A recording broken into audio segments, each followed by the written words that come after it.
अस्सलाम वालेकुम नाजरीन, मैं हूं फैसल हकीम और मेरे साथ मौजूद हैं जावेद सुमरो।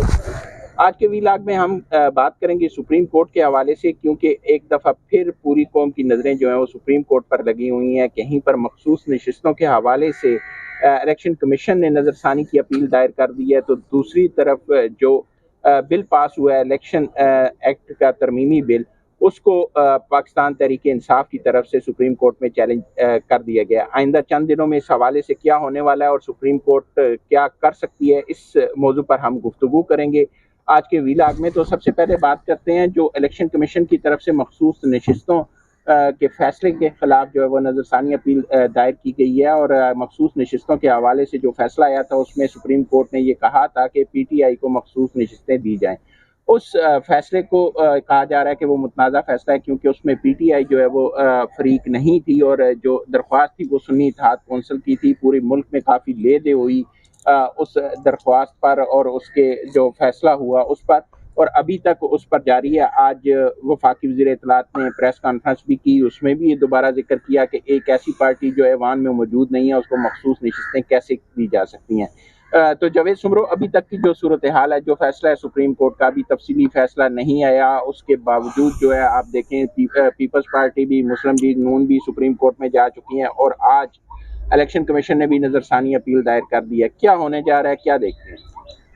देखिए फैसल, आपके सवाल से पहले मैं बताऊंगा कि पीटीआई की परेशानी, जो पीटीआई की सबसे बड़ी परेशानी है, जब से पार्लियामेंट ने इलेक्शन एक तरमीम बिल 2024 में दूसरी तरमीम करके उसको पास किया, मंजूर कर लिया। जाहिर है अब वो इन फील्ड है, वो लागू होगा।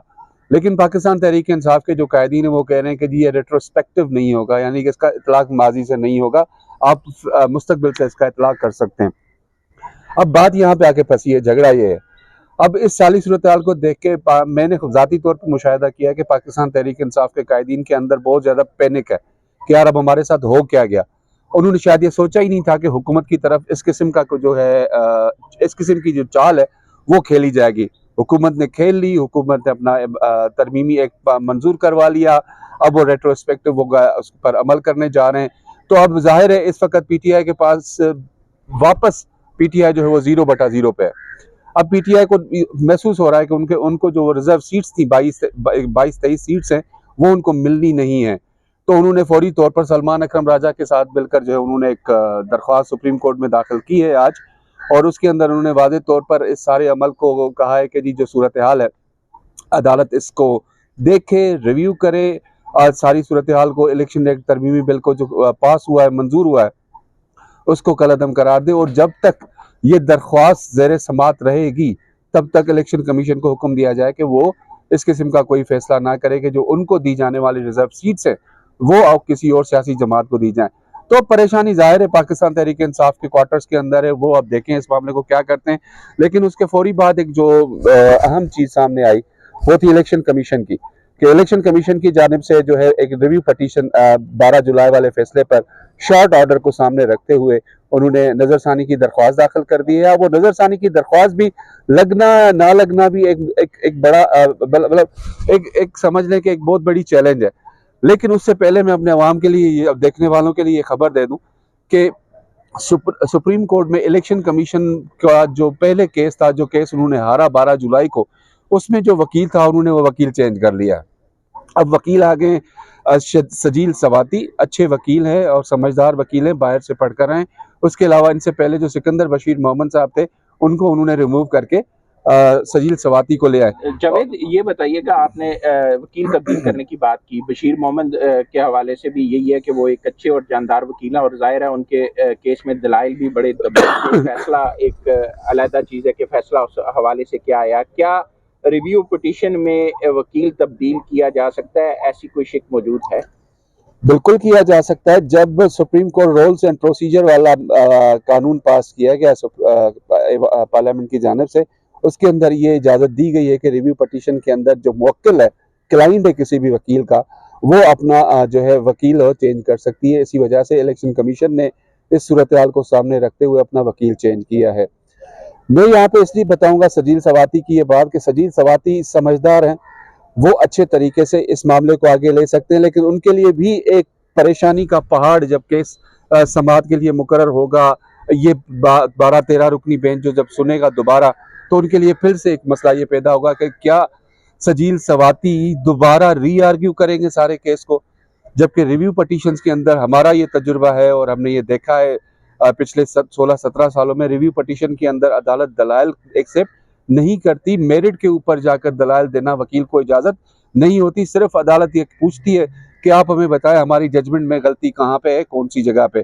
तो सजील सवाती के लिए ये एक बहुत बड़ा चैलेंज होगा उस दिन किस तरह से वो पुल पार करके जजेस को समझाते हैं। नशिस्तों के हवाले से तफसीली फैसला ये भी एक जो है अभी तक मुअम्मा बना हुआ है कि वो कब आ रहा है, और इस हवाले से बहुत सी चहमगोइयाँ भी की जा रही हैं। जिन जजेस ने उस फैसले में अक्सरियती किरदार अदा किया उनके हवाले से भी बहुत बातें की जा रही हैं। तो क्या मुस्तकबिल करीब में वो तफसीली फैसला आ सकता है?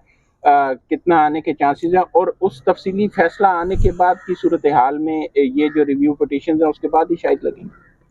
देखें, ये तो वाज़े तौर पर बेंच भी कह चुका है कि जी जब तक छुट्टियां ख़त्म नहीं होती, जो वैकेशंस हैं जब तक ख़त्म नहीं होती, उस वक्त तक रिव्यू पटिशन जो हैं वो सुनी नहीं जाएगी। और सुप्रीम कोर्ट की जो 3 रुकनी इंतज़ामी कमेटी है जो सारा कुछ इस सारे बेंचेस की तश्कील देना, अदालतों के अंदर मुकदमात फिक्स करना, वो जो 3 रुकनी कमेटी है वो भी ये उसके अंदर भी वो कुछ दिन पहले एक मिनट सामने आए थे, उसमें कहा गया था कि जब तक वैकेशंस ख़त्म नहीं होती उस वक्त तक नहीं जो है इन रिव्यू पटिशंस को सुना जाएगा।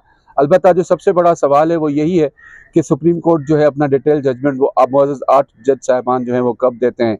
अब इसके अंदर भी सुप्रीम कोर्ट के जजेस के दरमियान हमें बाकायदा तौर पर एक इख्तलाफ जो है नज़र आता है।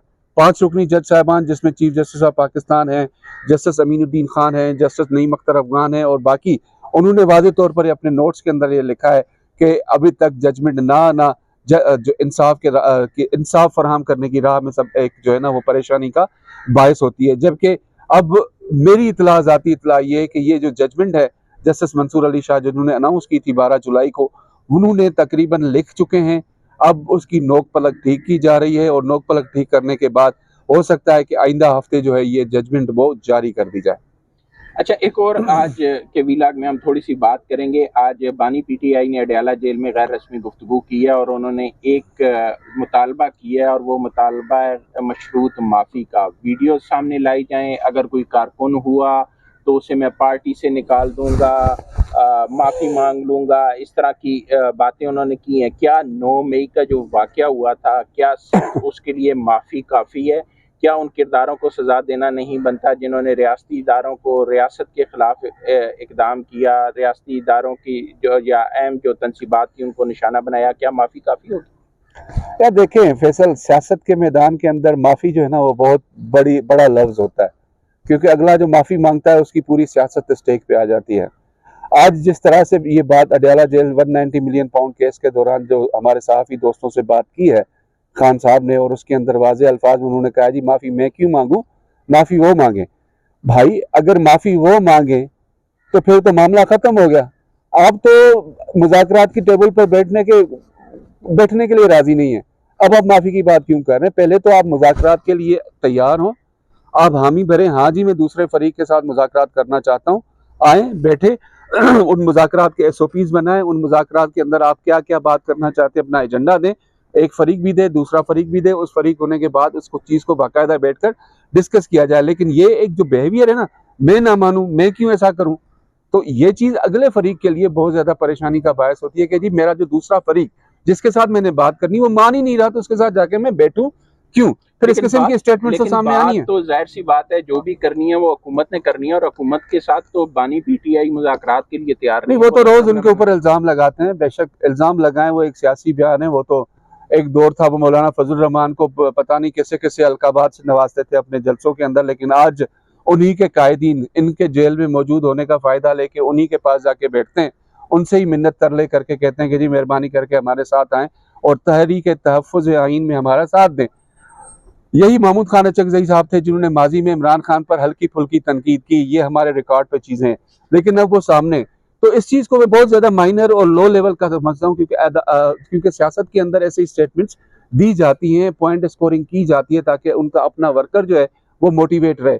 तो यहाँ भी ये है, लेकिन यहाँ ज़रूर ये बात मैं कहूँगा कि इमरान खान साहब को चाहिए कि वो सिंसियरिटी के साथ, संजीदगी के साथ, और इसके अलावा वो अपनी वो विल पावर वो शो करें कि हाँ वो मुज़ाकरात करना चाहते हैं, उसके बाद इस्टेब्लिशमेंट भी आ जाएगी, उसके बाद हुकूमत भी आ जाएगी। लेकिन बेशक अपने बयानात जारी रखना खान साहब का माजी हम देखते हैं, जब वो बरसरे इक़्तिदार थे और उन्होंने सियासी मुखालफिन को जेलों में डाला हुआ था, तो वो कहते थे मैं AC भी उतरवा दूंगा, मैं फलां चीज भी ले लूंगा। वो स्टेटमेंट होती है, ये दे देते हैं। लेकिन इमरान खान साहब जब वजीर आजम थे तो उनके ऊपर जो सबसे बड़े हमले हुए थे ना उस वक्त, वो बैरून मुल्क में थे मुकीम, वो पाकिस्तानी, फॉर एग्जाम्पल हमारे, में नाम नहीं लेता, वो आके उनके गिर्द बैठ गए और उन्होंने कहा जी हम इस मुल्क की मईशत को बेहतर कर सकते। भाई आपने तो 25 साल जिंदगी के बाहर गुजारे, वहां पे अच्छी जिंदगी गुजारी, आपको क्या पता पाकिस्तान की हकायक का, जमीनी हकायक का यहाँ क्या सूरत हाल है।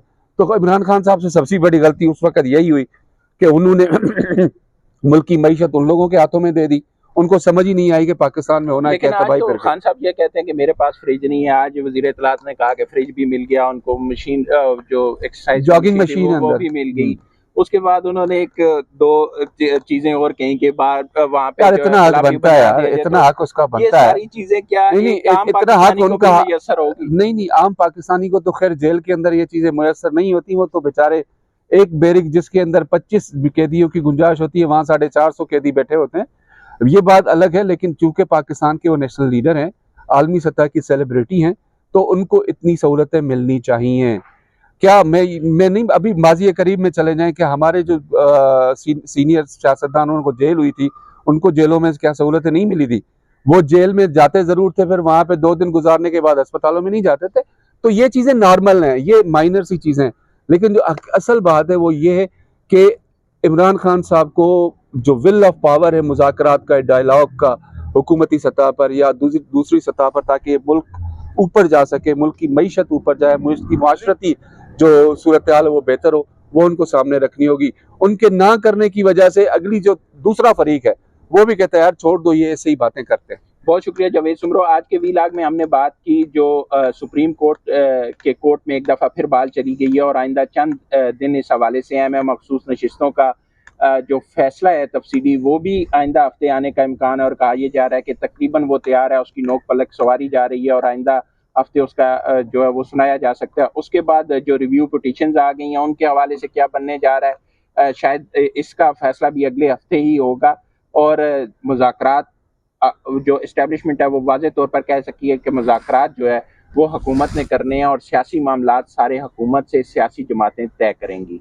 अब तक के लिए इतना ही। बहुत जल्द आपके पास एक नए वीलाग के साथ हाजिर होंगे। तब तक के लिए अल्लाह हाफ़िज़।